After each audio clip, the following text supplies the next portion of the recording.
Voilà, je suis Madame Wivine Moleka, députée de mon État, mais ne siégeant pas parce que c'est ma suppléante qui siège à l'Assemblée.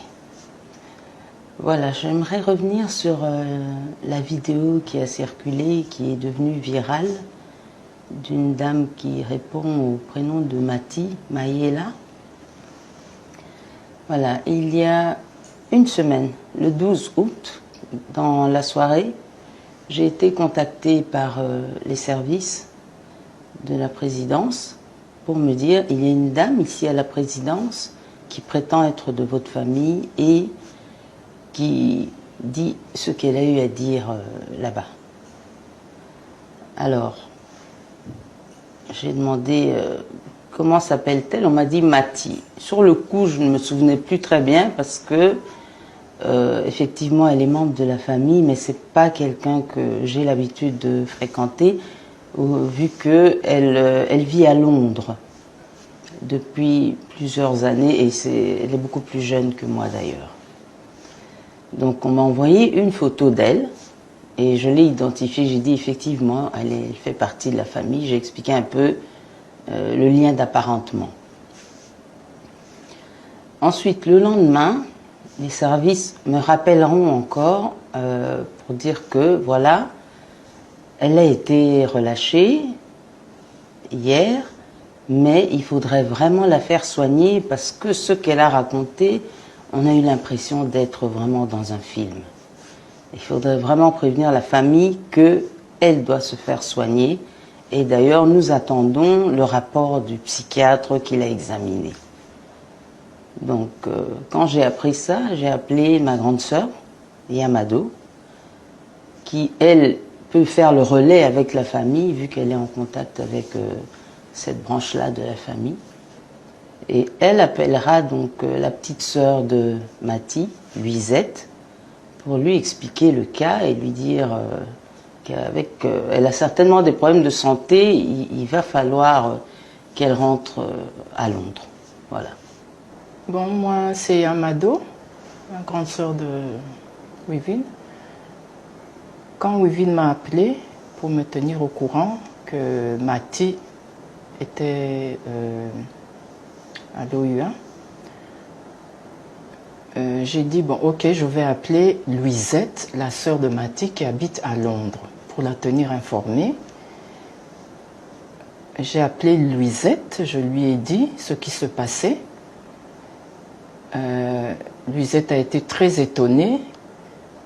Elle a dit... enfin, elle était très étonnée. À un moment, moi aussi, j'ai cru que non. C'est peut-être quelqu'un qui est parti là-bas à l'OUA et qui se fait passer pour Mati.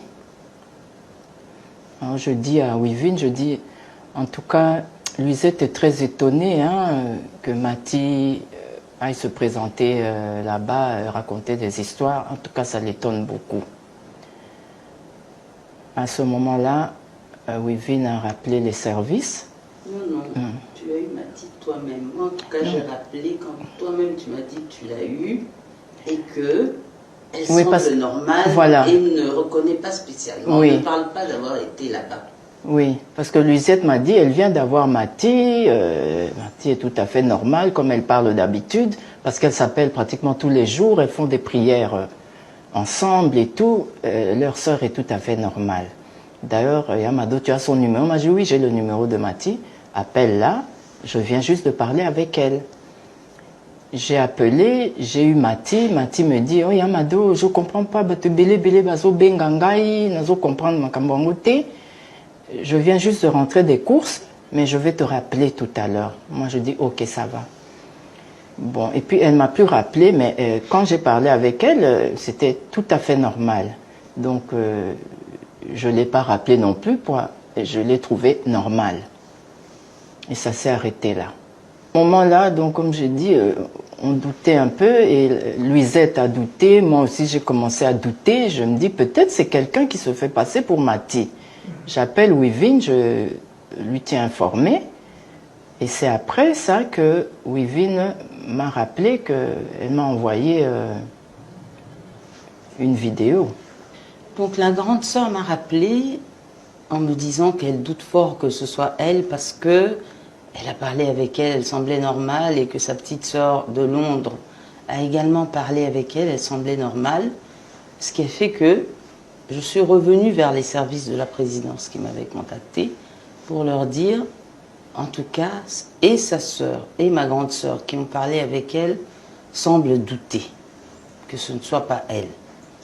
Et les services de la présidence me diront, un moment, vous allez avoir la preuve que c'est elle, et on m'envoya la vidéo que j'ai directement renvoyée à Yamado. Tout ça dans le but de démontrer que c'était bien elle qui était là-bas et que vraiment montrer que ça n'allait pas, en tout cas qu'elle devait avoir un problème de santé mentale parce que après avoir vu la vidéo, et moi et Yamado et certainement sa sœur Luisette, on trouvait qu'il y avait un problème. Donc tout ça pour dire que cette vidéo a été envoyée à la famille pour vraiment montrer qu'il y a un sérieux problème de santé mentale chez Mathie et qu'il faut tout faire pour la renvoyer à Londres pour qu'elle se fasse soigner. Bon, à partir de ce moment-là, quand Wivine m'a envoyé la vidéo, là j'étais convaincue maintenant que oui, c'est bien Mathie, notre cousine, et il y a quelque chose qui ne va pas dans la tête. C'est comme ça que je rappelle Luisette, sa petite sœur. Je dis, bon, ok, je t'envoie maintenant la vidéo qui prouve que c'est bien Mathie qui est là-bas, à la présidence. Et il faut envoyer à tes frères pour réagir. Il faut que quelqu'un vienne prendre Mathie, la ramener à Londres pour des soins. Et c'est comme ça que j'ai envoyé la vidéo à Luisette. Il faudrait souligner aussi, pour ceux qui pensent, parce que j'ai vu dans les réseaux, beaucoup de personnes ont pensé qu'elle était à l'intérieur de l'OUA. Pour ceux qui connaissent l'OUA, c'est facile de voir qu'elle était à l'extérieur.